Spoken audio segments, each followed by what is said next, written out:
I was diagnosed with Hashimoto's, PCOS, basically the female athlete triad. I struggled with eating disorders and over-exercising. I had lost my period for a couple years and I was on medication that was supposed to help me. I thought I was going crazy because I was like, this is supposed to help me. Why am I feeling even worse than I am? If this is gonna be my life forever, like how am I gonna get through this? Welcome to the Rock Bottom Podcast, presented by Jigsaw Health, where we share health horror stories that inspire. Today's guest is Dr. Maddie Wagner. As a teenager, she suffered from the female athlete triad, surfacing as an eating disorder, overexercise, and the unexplained loss of her period for 3 years. At 17, while searching for answers, she was diagnosed with Hashimoto's and PCOS, a turning point that began her journey back to health. Before we dive in, just a quick note. This podcast is for informational purposes only and is not a substitute for medical advice. So please always consult with a healthcare practitioner before making any changes to your routine. This is the Rock Bottom Podcast. Dr. Maddie Wagner, welcome to the Rock Bottom Podcast. Yeah, thank you for having me. There's a lot of people that when they get into the natural health world, as a practitioner like you are, it's because they had a journey themselves. Why don't you tell us about your story? Yes, so I was diagnosed with Hashimoto's and PCOS, and basically the female athlete triad when I was 17 about, and I'm 28 now, so it's taken me pretty much 10 years, probably a little less, maybe like 8 or 9, to finally like feel like myself again. Wow. So my whole getting to be a chiropractor and getting to where I am today really began when I was in high school and kind of like the health things that was going on then. And just overcoming it and not, I guess, being defined by my diagnosis, because I felt like that for so long. And I was like, I'm just going to have to live with this forever. And I feel like inside me, I just knew that it wasn't, like, the body's smart. It's designed intelligently. It's not meant to live with these chronic diseases forever. So that's kind of what got me into looking into, I think, like more of the holistic side of things and how can I wasn't treating myself at the time, but how can I look to just support my body in a more natural way to function how it was meant to. So that's kind of like where I think like what got me started on this whole thing. But yeah. So I'm dying to know kind of what was your like rock bottom moment, the time that you remember right before you got a diagnosis. Like what were you experiencing at the time? So I actually didn't have many symptoms. I would say my rock bottom moment happened after I was like taking medication and in a like doctor's care for Hashimoto's and PCOS. So when I first was diagnosed, it was kind of my primary care doctor caught my thyroid antibody levels rising kind of by she didn't test for it. It was just part of a routine blood work that she was running. And before I became a chiropractor, I danced professionally in a ballet company in New York City, Chevalier Ballet. So I struggled with eating disorders and over-exercising. It was kind of the nature of the business that I was in. And so I had lost my period for a couple years, and so she was running blood work to, see what was going on hormonally, and she had ran thyroid antibodies, which is kind of crazy because most practitioners don't run those, right, like just as routine blood work. And so she was the one who brought it to my attention, sent me to an endocrinologist, and kind of like went from there. But yeah, my rock bottom moment was I was on metformin. I was taking synthetic progesterone and estrogen. I also at that point had torn my ACL, so I was like, hold on, dealing with you were like a teenager, yeah, and you were taking these hormones, yeah. So kind of crazy. At first, they wanted to just put me on birth control, and they were like, "We'll just put you on birth control and regulate your cycle." Yeah. And thankfully, my mom was like, that doesn't make sense. Like, so we're not doing that. We got a second opinion, and I ended up finding an endocrinologist that was a little more conservative. So I felt a little better about like being on medication, but it ultimately like made my symptoms worse and put me in a worse spot than I had begun with. Wow. Okay. So you felt relatively fine, and you know, Yeah. I say that loosely because for you didn't realize that you weren't feeling well. I mean, you obviously were dealing with things. Your body was probably not super happy with you at that time, but, you know, you were just kind of like, this is my normal. You didn't think anything was wrong. You said you Right. lost your period for 3 years Yes. as a late teenager? Yeah, I was probably 15 or 16 when I first lost it. And honestly, I didn't really like tell anyone, and nobody had asked me. So I was just like, you know, I was getting treated for my eating disorder. I was at like an outpatient clinic, and I had to stop dancing for a little while until like I got my weight back up and I was eating more normally again. But even then it still didn't come back, but nobody at that time had really asked me like if it had come back or, you know, what. Yeah, they're like, when was your still- last period? You're like, 3 years ago? They're Yeah. like, excuse me? Yeah. I mean, that's a very important sign of health, right? Right. Which that's something that I wish in schools, like they taught in health class. I wish that they talked about that more, because so many women, especially girls like that I know and patients that we treat now, are put on birth control when they're like starting to go through puberty. Yeah. And instead of just supporting their bodies to go through all of the hormonal changes, they're just told like, well, we'll just put you on the pill and it'll balance everything out. Yeah, like, oh, you have bad symptoms during and you get cramping. Here, just go on the pill. It'll be fine. Yeah. So that's something that I'm really passionate about now, is like educating young women. I just don't think there's enough people like talking about it, especially when they're young and they're like going through these things. And I didn't have that. I think my mom did a good job of asking questions, but it wasn't like, we know how to do this. We had to really like dig into different people who were doing research and writing books about it and stuff like that on our own before we kind of, I think, had a bigger idea of what was going on. You couldn't just count on your doctor to tell you what you needed to know. Yes, yeah. You, like, your mom realized at that time, it sounds like you guys had to take ownership of the situation and, you know, basically you have to, like, do it yourself, essentially. Like, yeah. Not a lot of great resources. No. Okay. Yeah. I think we've learned through the Rock Bottom podcast that a lot of health starts as a DIY project. And it starts with you recognizing, I have some real problems. I need to take ownership of them to fix them. So then for you, was it a bit of a revelation when even they asked the question about how long has it been since your last cycle?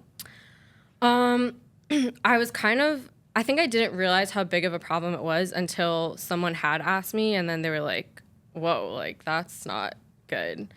And so then I was like, okay, like, why? I mean, I was like a teenager, and I was like, not really, I really was not concerned about my health. I don't think in the future, like, I don't know, like, I just cared about my performance, and a lot of it was how I looked, and that really isn't like long term great for anyone, Right? Because that's not really like, I think I thought that was the definition of health, but it's not. And so it was so far from what, you know, I know now, what I was focused on. So yeah, it was a kind of crazy moment. And then I feel like I was like, okay, what is going on?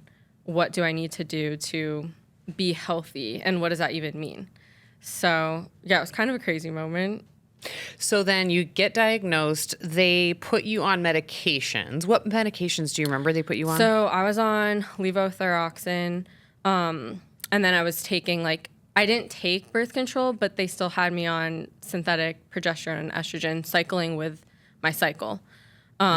So I don't think it was much better than taking birth control, because that's essentially what birth control is, synthetic hormone.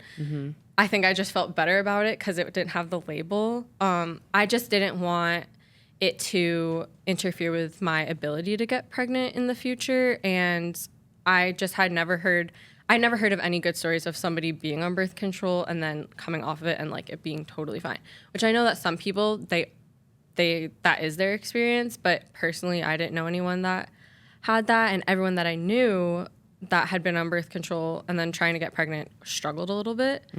So that was definitely like I wanted to be cautious with that. But yeah, I was on those. And then when I got diagnosed with PCOS, they also had me on metformin. So I was kind of on like a cocktail. A little, yeah. Yes. Remind me what metformin is used for. I know it's a very popular drug. It's used for insulin resistance. That was the main reason they gave it to me. Okay. But the problem is that it slows glucose uptake in the cells, but then that can just sit in your digestive tract. So, which can lead to like overgrowth and fermentation, stuff like that. So I also wasn't like, they give it to pre-diabetic patients, and I really wasn't like overweight or pre-diabetic. Yes. Right. And like, I know now that there's other things that can raise blood sugar glucose besides sugar, because I wasn't eating a lot of sugar. But at the time it was like, you have to stop eating sugar, you have to exercise more, all these things that I was kind of already like doing. And so it put more pressure on me. So I was taking this medication, and then it made me feel even worse. I had really bad bloating to the point where like it hurt. And I know people talk, like I just had never experienced that before I started taking this. And then I struggled with constipation. So like all these things that I never really had an issue with before, I was like, this is terrible. And I was on medication that was supposed to help me. Yeah. So it kind of put me in like it even affected my mood, because I thought I was going crazy, because I was like, this is supposed to help me. Like, why am I feeling even worse than I am?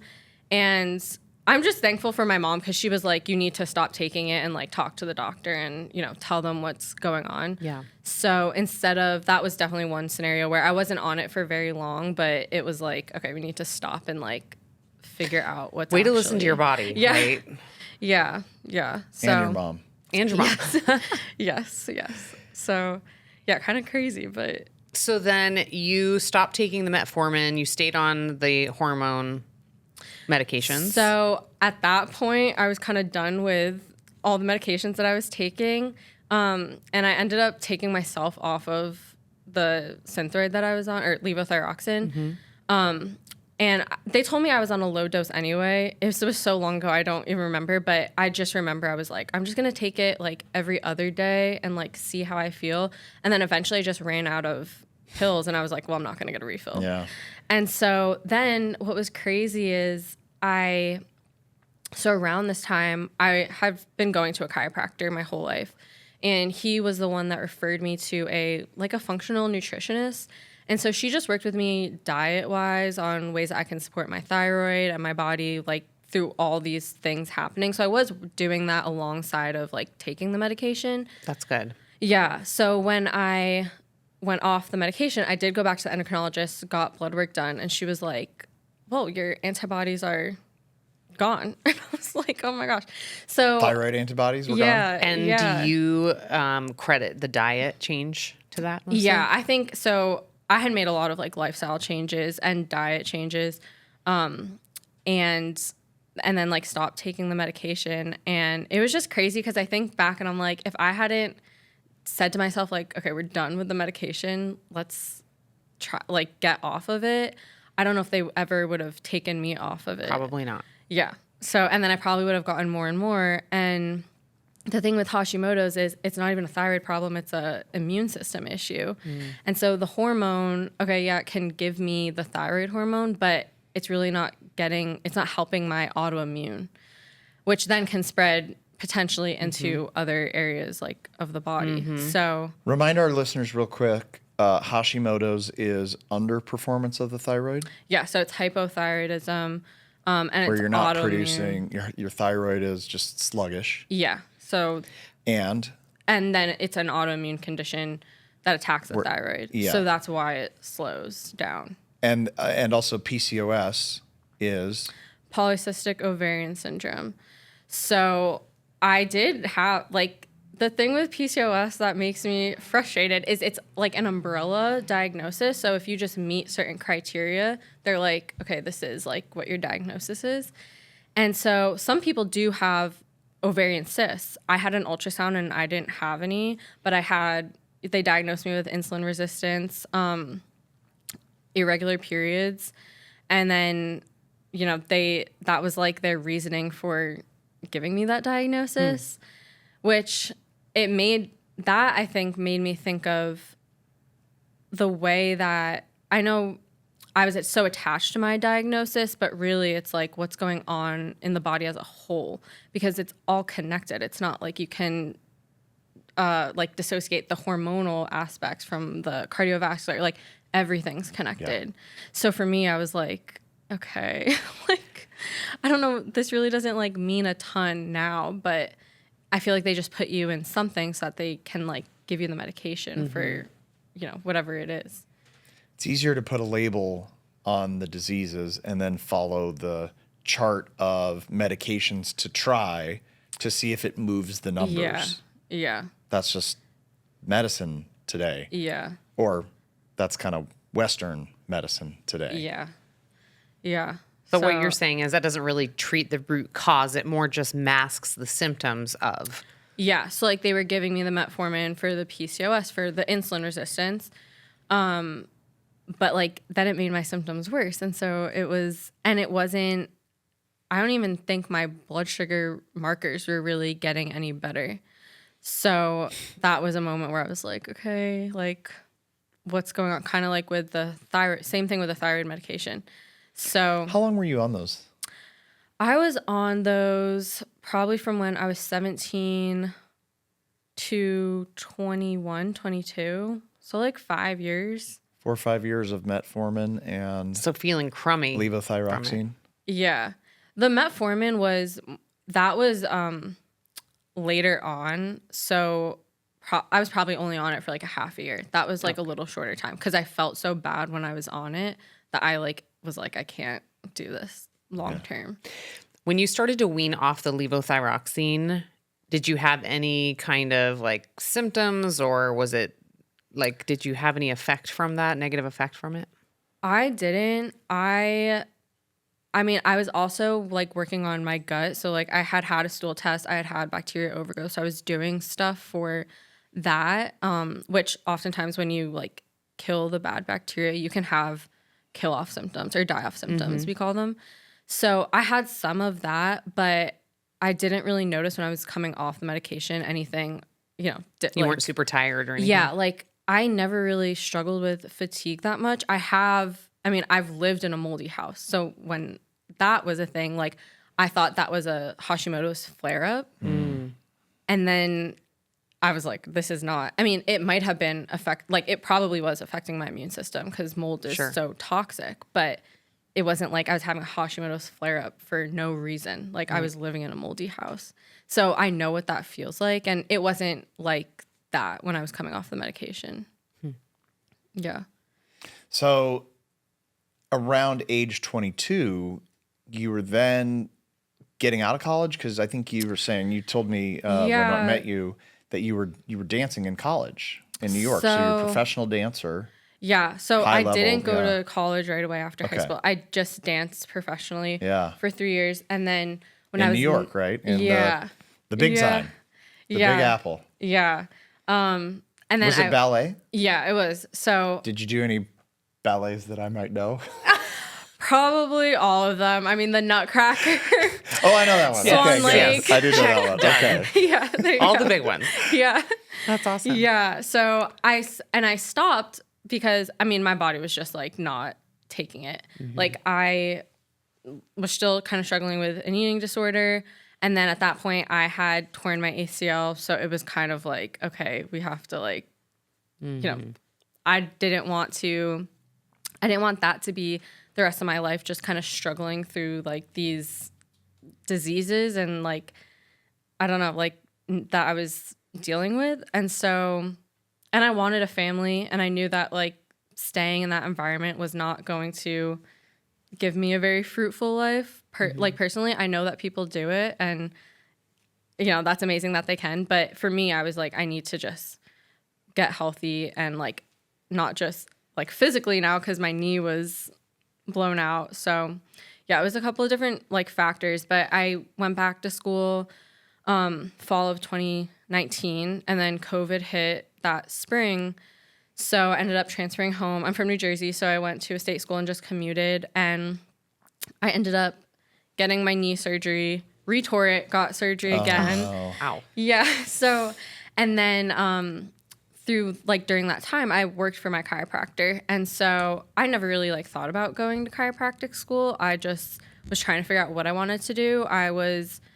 At that time, I had been working with the functional nutritionist. And so I thought like I wanted to do something like that. But like she can't order labs. So it was hard for her because everything had to go through a doctor to get the labs run. So just real quick, in New Jersey, a nutritionist can't run labs. Yeah, at least she said she couldn't. So everything I had to do was through like my medical doctors. Yeah. And so like you can ask them to run the labs, but a lot of times because medical doctors famously have tons of nutrition training. Right. Yeah. Yeah.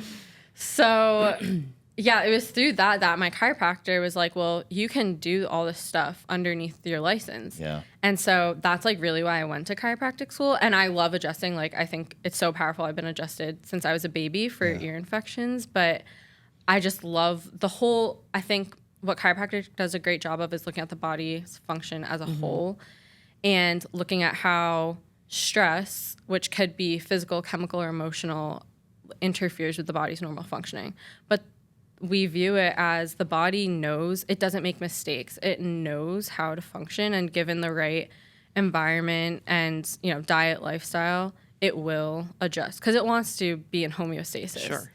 So I think that was like the game changer for me, even with my own health stuff, because I was still kind of struggling with some symptoms that I just like didn't feel right. What kind of symptoms were you having at that time?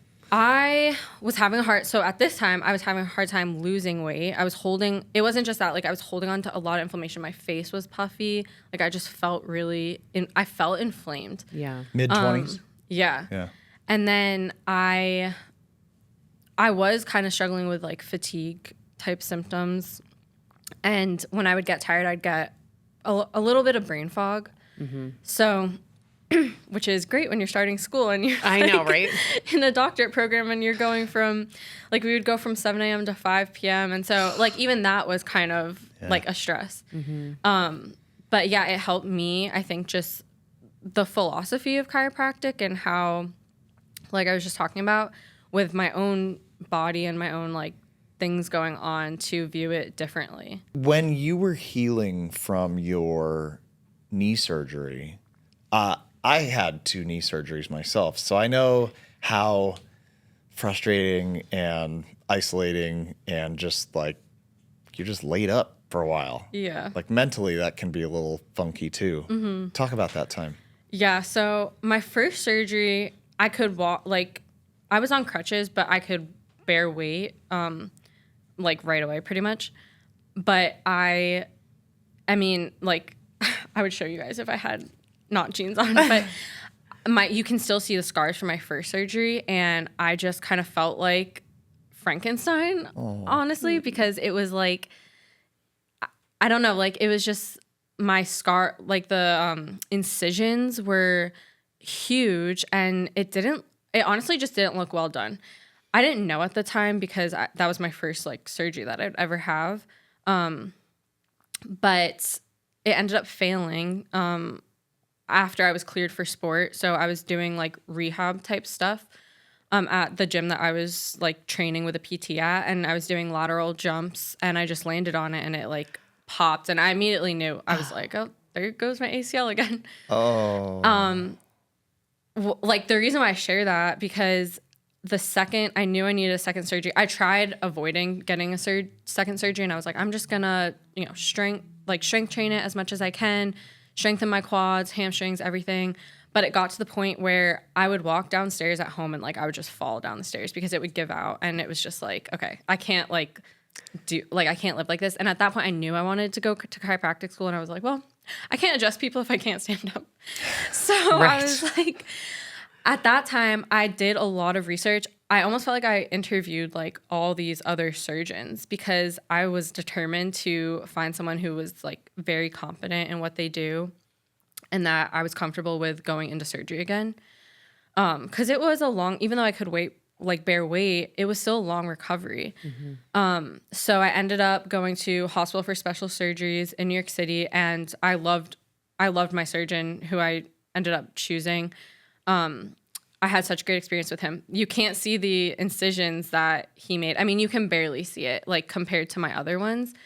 But that surgery, the recovery was 6 weeks, not weight bearing. So I mean, like, I literally just sat at home, like, pretty much. Like, I would go out. My friends would come pick me up, which was great, and, like, bring me to coffee. But I couldn't really, like, bend my leg. And it's like when you're trying to get into the car, you're like, all right, here we go. Like, pick it up, place it down, don't move, because, like, it hurts. And so there's a lot of time with me, like, in my room. And my sisters at that time I have 2 younger sisters. They were both, like, out of the house. They were in college, undergrad. And my mom worked full time. So, like, she wasn't really home during the day. So it was pretty much just me. And I had, like, always really struggled with anxiety. I think, like, since my parents got divorced, that's when it started. So I was 10.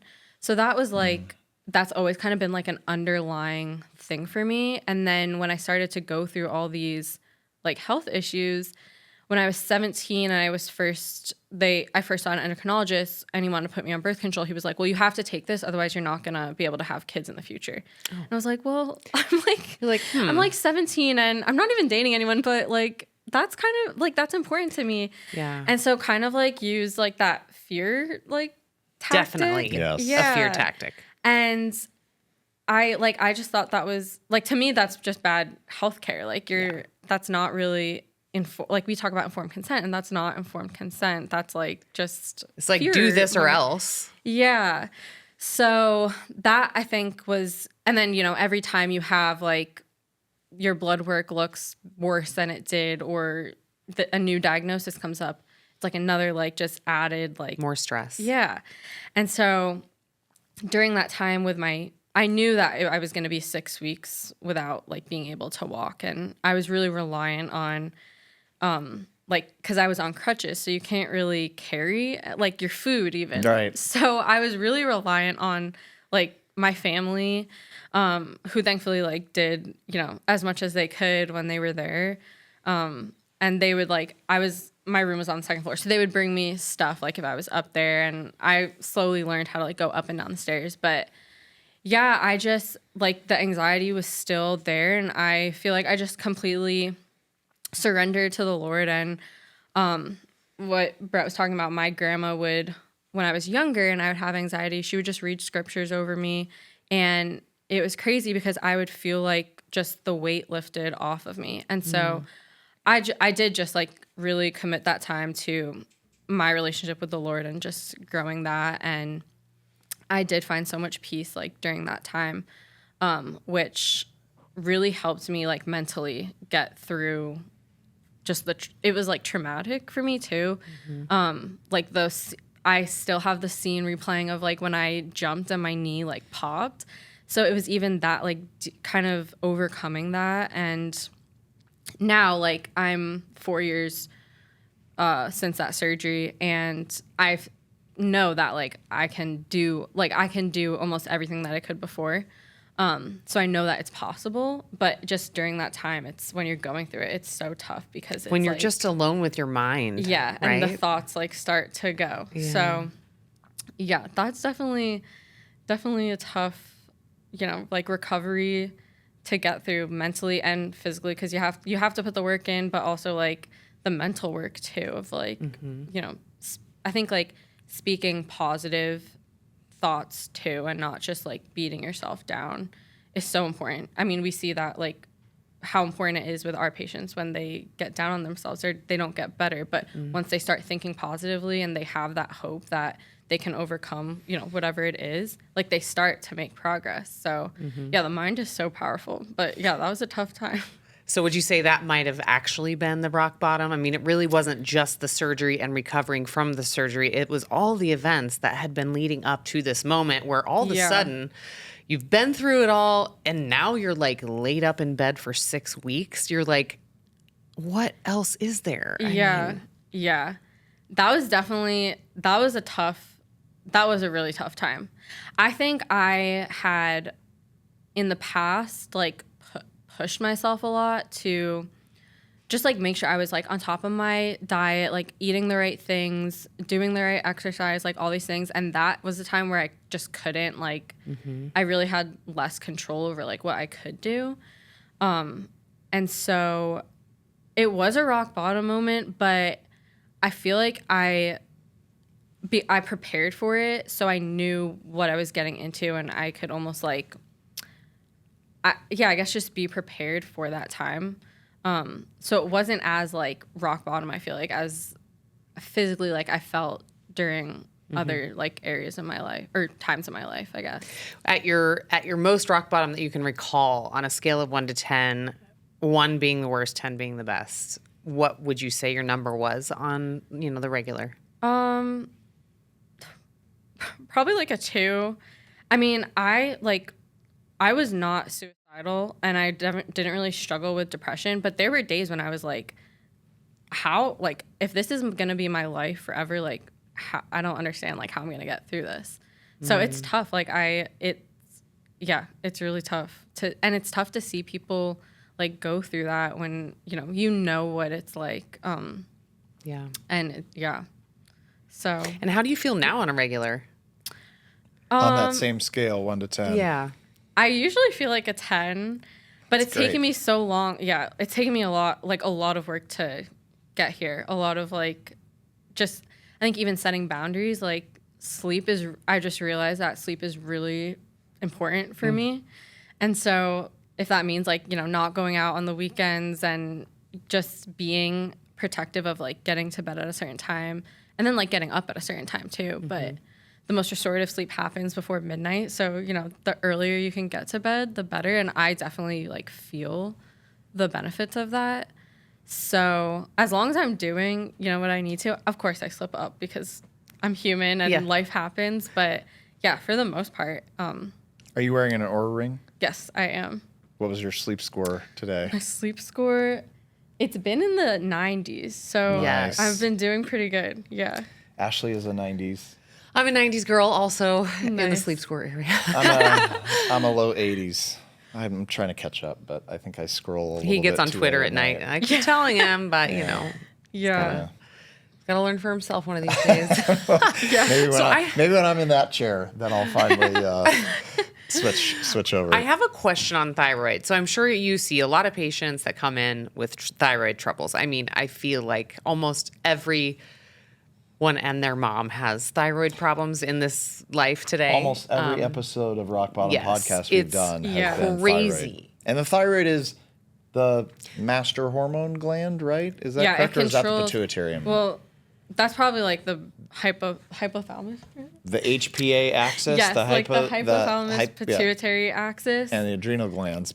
But like everything's connected. So, But thyroid is where it shows up.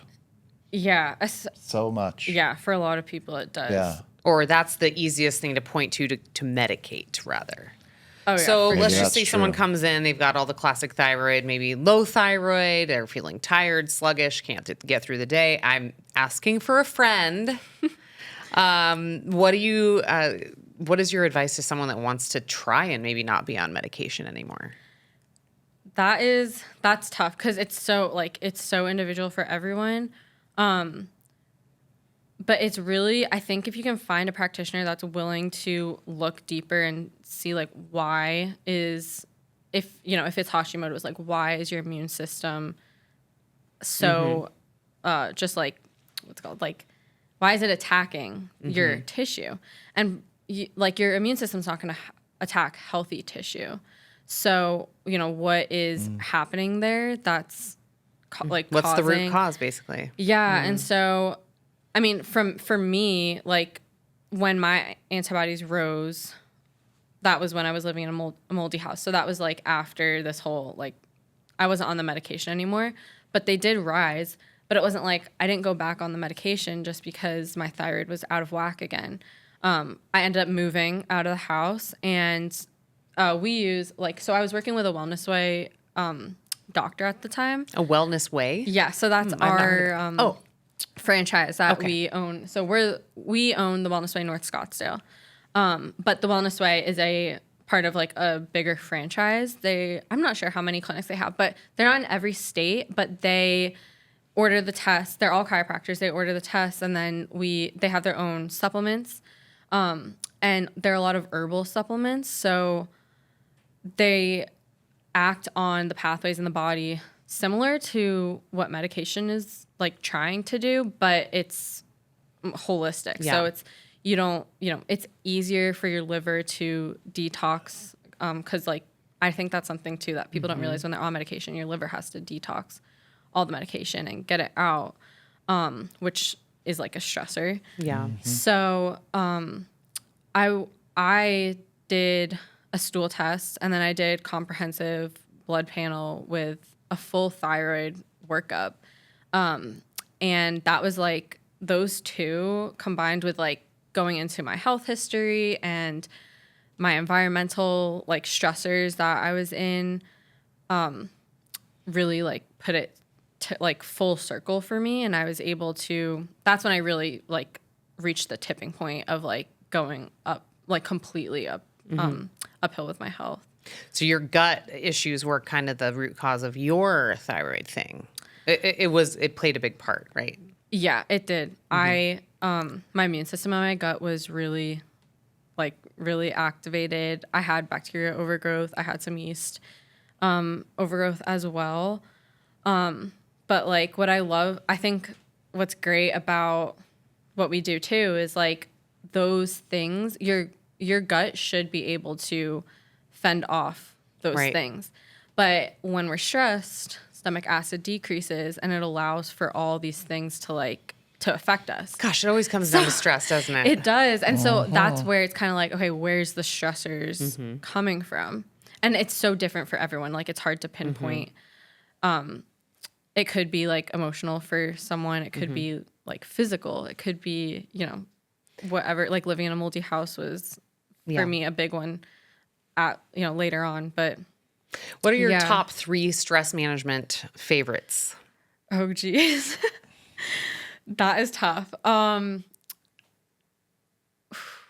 you did mention sleep. Yes. Sleep is a big one for me. I think getting like quality sleep too, because it's not just, like when you're tracking your Oura Ring sleep, it's not just the time that you're sleeping, it's the quality. So at night, like I'm trying to be better about this, but like not being on your phone, that's hard because a lot of what we do, like we run our social media and we're constantly like connecting with people. So it's hard to like put that down, but getting off the screens at night and then like reading, not, the blue light, like not being as exposed to that at night. That's like a huge one, but other stress techniques. What about the type of reading you're doing? So like the quality of the content that you're consuming on a regular basis from your music to your reading, to your TV, to your conversations. Yeah, that's huge because a lot of the music that I don't really listen to anymore, but like that you hear on mainstream radio is like very negative or just not wholesome. And so if you're filling your mind with that, how is that affecting the rest of your life? And that's like, I'm part of a girls' Bible study, not anymore because I moved here, but we used to talk about that a lot of how the words, like not just the words that we speak over ourselves, but what we're taking because we live in a consumer culture. And so like what we're consuming, how it affects us, and the negativity is like a huge one. But when you surround yourself with people that speak truth and life and uplift you, like it's so different. And I think for women especially, like I think it's even more important because we are more emotional and I think we take things like more personally than men do just in general. So yeah, I think that's like even more important for women specifically, but yeah, that's a big one. Yeah. You mentioned just a few minutes ago about bacteria, yeast overgrowth, candida. I didn't have candida. Okay. Thankfully. What did you do to overcome those challenges?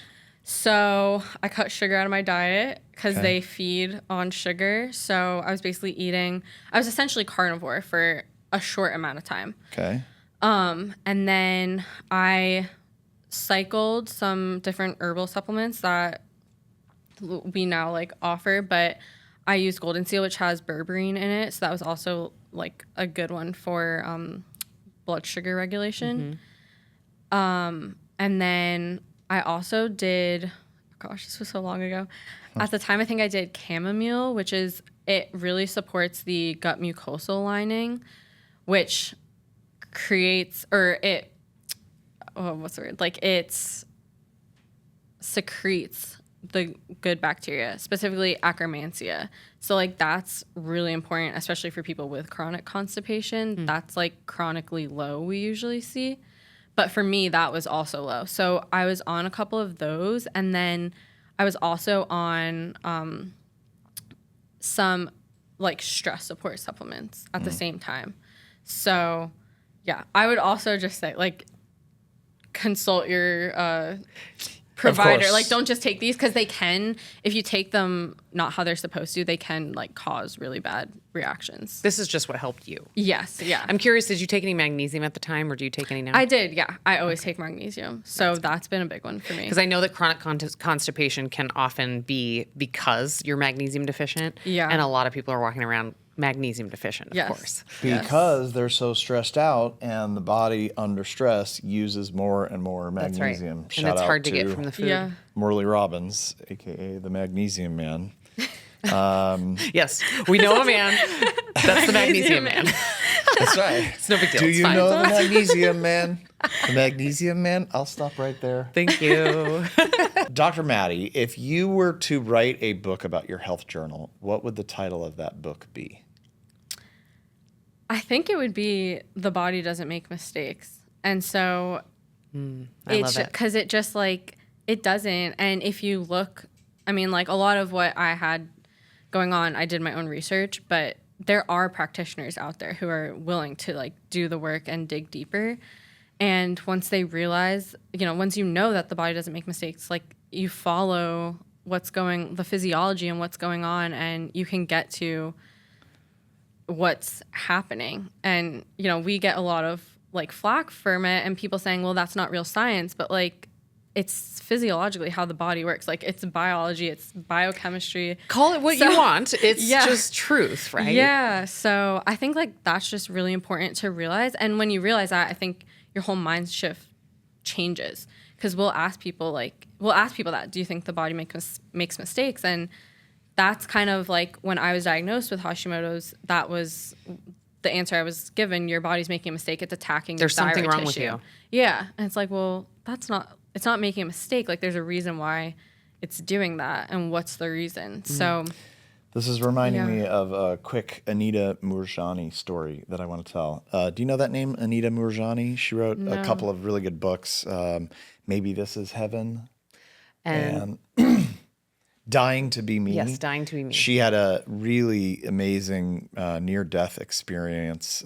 She was stage 5 cancer. That was 20 years ago. She's still around. She made a miraculous recovery. And we've heard her speak in person. And one of the stories that she told was she spoke at a very big medical conference and asked all the doctors in the crowd, let's say there was, a couple hundred, asked them to raise their hands if they had in their experience ever seen a miraculous recovery that they couldn't explain with science. And almost every hand in the crowd went up. And then she said, okay, now please keep your hand raised if you reported that to a medical journal so that it could be studied. And every hand went down. yeah. So when people say, well, it's not science, that the mind and mindset and all these other like miraculous, like the body doesn't make mistakes type of things, people heal all the time, every single day from that because the body Yeah. doesn't make mistakes. But it's just not in the acceptable, quote unquote, scientific peer-reviewed journals where we've done randomized placebo-controlled studies on miraculous healings versus not. Yeah, if they can't Yeah. explain it, they don't record it. Yeah. And Just 'cause- therefore it's yeah. not science. It's just Exactly. an anecdote. Yeah. Right. Which they say isn't evidence because it's anecdotal evidence. Right. And it's like, But well, anecdotes are stories, and stories are very informative to us as humans. And it's really the reason that we started the Rock Bottom podcast, to give the audience inspirational stories of people that had challenges like you with, I believe at the beginning of the podcast, you call it the female athlete triad. yeah. Right? It's those things that are so common that a young female athlete has these challenges, but then you fixed it. The Yeah. body doesn't make mistakes. Yeah. And like what we tell our patients too is like, we're not going to cure your disease. We're just going to let your body do the work and we'll support it so that it can heal. Amen. And so like, it's just so different from like any other doctor that really I've been to, and a lot of doctors that our patients have been to. It's such like a different like mind shift. How refreshing. Yeah. And it takes a lot of work. Like it's not easy. A lot of it is like completely changing the habits that you're used to. And it's hard because like you guys know with the coffee shop and the different vendors that you have, like it's not easy to access good quality food and things not cooked in seed oils or like just not fried, like, you know, things that Convenience basically goes out the window. Yeah. So it's hard, and it's hard to, especially if your whole family isn't on board. Like it's also hard to be the only one that's choosing to eat and live differently because you don't have the whole support system. So it is like it's not easy, and it takes time. It's not like a quick fix where like one day everything's going to be like normal again and you're going to feel great. Like it's usually think about how long it took you to get to that rock bottom place and then how long it's going to take to, you know, get out of there. So, But it's so worth it, right? Yeah, for sure. Because then you start to feel good and you're like, that's why I eat this way. And then your body starts to crave more of that good food. I mean, it's just retraining yourself, retraining your body, and reminding yourself of like, oh, this is actually what I'm made to eat. Yeah. Like this is what my body thrives on.